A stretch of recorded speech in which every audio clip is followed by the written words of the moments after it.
Vulkan LAN 2024 war die 4. Ausgabe dieses Events in Graz, die vom 25. bis 27. Oktober 2024 in Halle A auf dem Messegelände Graz stattfand.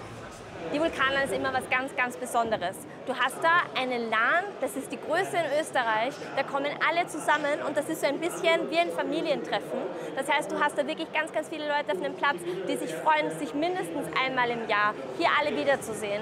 Und das fühlt man mit ganzem Herzen, wie die Leute hier dabei sind, egal ob sie in den Fanbereichen sind, ob es die LAN-Gänger sind, die wirklich die ganze Zeit auf dem Setup sitzen oder ob es dann wirklich darum geht, dass man auf die Bühne, so wie jetzt gerade eben geht, und dort Spiele mitspielt.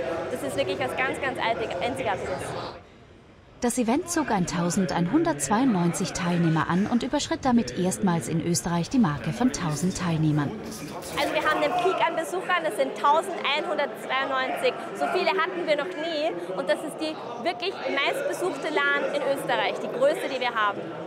Vulkan LAN ist ein traditionelles E-Sport-Event, das seit vielen Jahren in Graz stattfindet. Obwohl die offiziellen Termine für Vulkan LAN 2025 noch nicht bekannt gegeben wurden, organisieren die Veranstalter das Event normalerweise Ende Oktober.